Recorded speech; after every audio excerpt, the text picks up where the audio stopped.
All right, Harry. How confident can we be that Genesis is correct? We know that Moses clearly wasn't around at these times when the stories were made in Genesis. How can we trust it?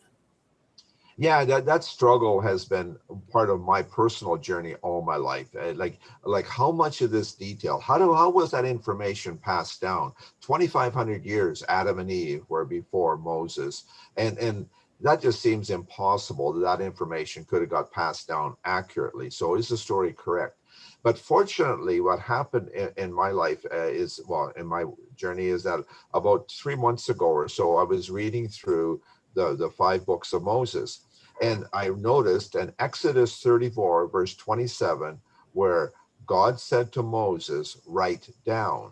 I said, oh, yeah. Okay, that's interesting. So Moses was on the mountain with God for 40 days twice.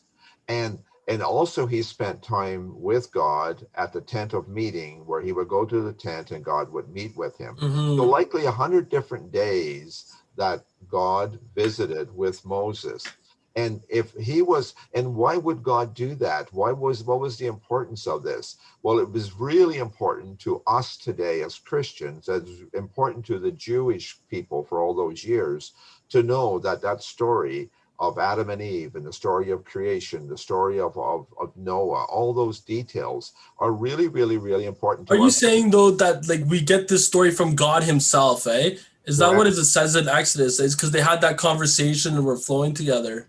Yeah, it's really, really important. And then yeah, so that was directly dictated by God to Moses. It doesn't get any better than that. And they say, are we sure? But think about it.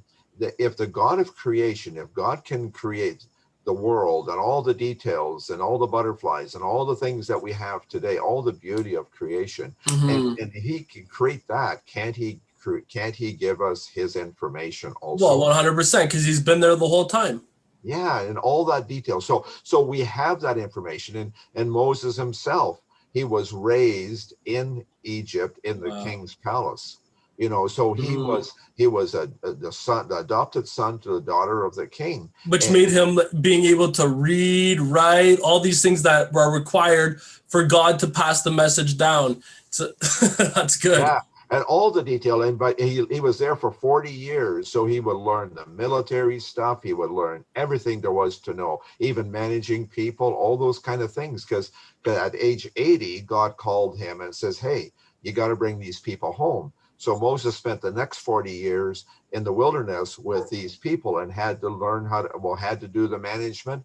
And not only that, but once he got that information on Genesis from God and wrote it down, he then had to teach those slave people how to read and write. And so he got a group of people to pass that down. So we have all that information today in great detail. That detail is so intense, but why that's not hard, because God gave it to Moses, and there is no sketchiness about it at all.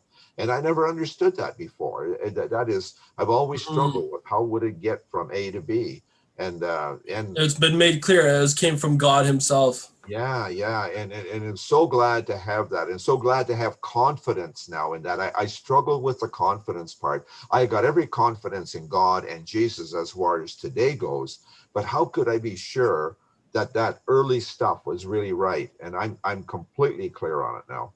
Awesome. Thank you, Harry. Thank you.